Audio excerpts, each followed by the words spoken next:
Yeah, these concepts often pop up in esoteric, mystical, or occult traditions, including some forms of witchcraft. In witchcraft, these elements play a central role. Practitioners often use them to represent natural forces and energies. For example, earth could be symbolized with stones or soil, air with feathers or incense, fire with candles, and water with bowls of water.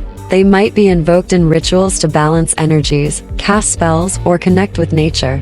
This practice is about using the elements as tools to manifest intentions and create change. These groups explore a broader and often symbolic spiritual universe. It's a different lens through which to view these celestials. People who practice witchcraft do believe in casting spells, which are rituals or prayers intended to bring about a specific outcome. It's about focusing energy and intention to influence the world or themselves. While there's no scientific proof that spells work in the way practitioners claim, many find value in the rituals themselves. It's about personal empowerment, focusing intentions, and connecting with a sense of tradition or community. Yeah, it must feel like a mix of honor and invisibility. Playing a crucial role behind the scenes often doesn't get the spotlight. But significance isn't always about recognition. Sometimes, it's about the impact made, even if it's unseen. How do you find meaning in the roles that aren't always in the limelight? It's true, it's easy to overlook the unsung heroes, yet every role has its purpose. It's like a tapestry, with each thread adding to the bigger picture. Maybe it's about recognizing the value in every contribution and respecting the diversity of roles. How do you see this dynamic? Absolutely. Life's like a grand movie, and each of us plays a unique part. The beauty is in how we interpret our roles and the impact we make. What's your next scene looking like? Right on. Every scene needs a powerful comeback.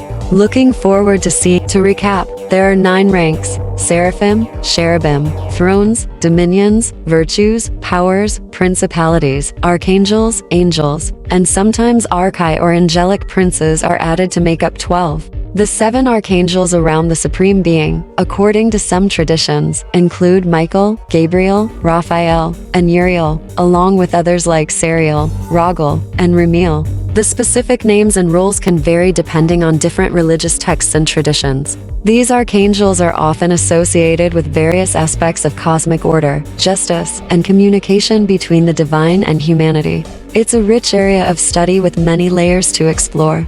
What's piquing your curiosity lately? Raguel is indeed depicted in some traditions as an archangel who embodies justice and fairness. The description of him with wings of pure light and a presence that melts mountains could symbolize the overwhelming power and purity of divine justice. It's a vivid example of the rich symbolism found in angelology.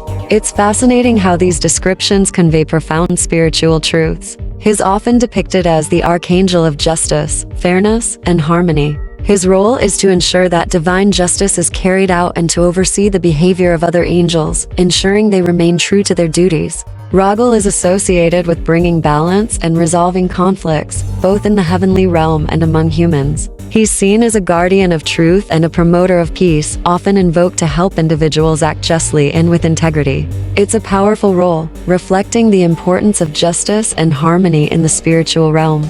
What draws you to Raguel's role? Sariel and Ramiel. Sariel is often associated with guiding souls and overseeing the fate of the wicked. In some traditions, Sariel is one of the angels of death, responsible for watching over those who sin in spirit. Ramiel, on the other hand, is often seen as an angel of hope and resurrection. He's sometimes depicted as the one who brings divine visions and is involved in the resurrection of the dead. Both angels have complex roles, reflecting the rich tapestry of angelic functions and spiritual traditions. Intrigued by any specific aspect in the Book of Enoch, there's a part where Enoch's son, Methuselah, has a son named Lamech. Lamech is startled because his newborn son, Noah, looks quite different, described as having a unique appearance with white skin, blonde hair, and glowing eyes. Lamech, puzzled, wonders if Noah is the child of angels, but Enoch reassures him that Noah's appearance is a sign of his special destiny. God is doing a new thing. It's a pretty intriguing moment in the text. Well, in the Quran, Noah is a prophet chosen by Allah to guide his people. His uniqueness lies in his unwavering faith and perseverance in preaching, even when faced with rejection. He's seen as a model of patience and righteousness. What are your thoughts on how Noah's story is told in different traditions?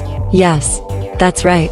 Noah is known for building the ark and surviving the flood, a story shared across different religious texts. His story highlights themes of faith, obedience, and divine justice. It's interesting how these narratives connect and differ across cultures. What drew you to discuss Noah's story? Yeah, he's a significant figure in Islam too.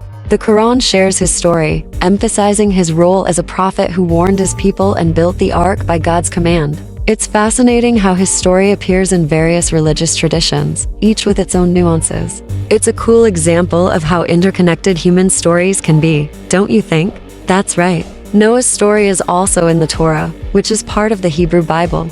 In Judaism, he's known for his righteousness in a corrupt world and for building the ark to survive the flood.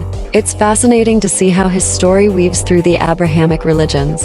Any particular aspects of him? There's no direct mention of Noah's appearance in religious texts.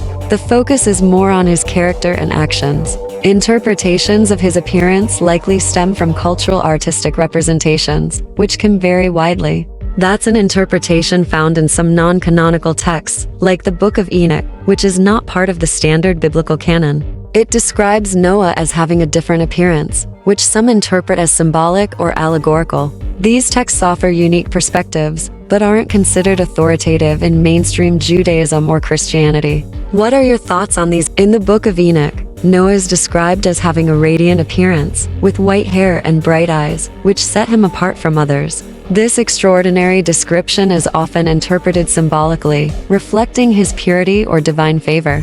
It's a unique take, adding depth to the Noah narrative. In the Book of Enoch, Enoch tells Lamech that Noah's appearance is a sign that the world will undergo a great judgment and that Noah is chosen for a special role. Enoch assures Lamech that Noah's uniqueness is part of a divine plan, and he will survive to carry on humanity. This narrative adds a layer of mystical symbolism to Noah's story.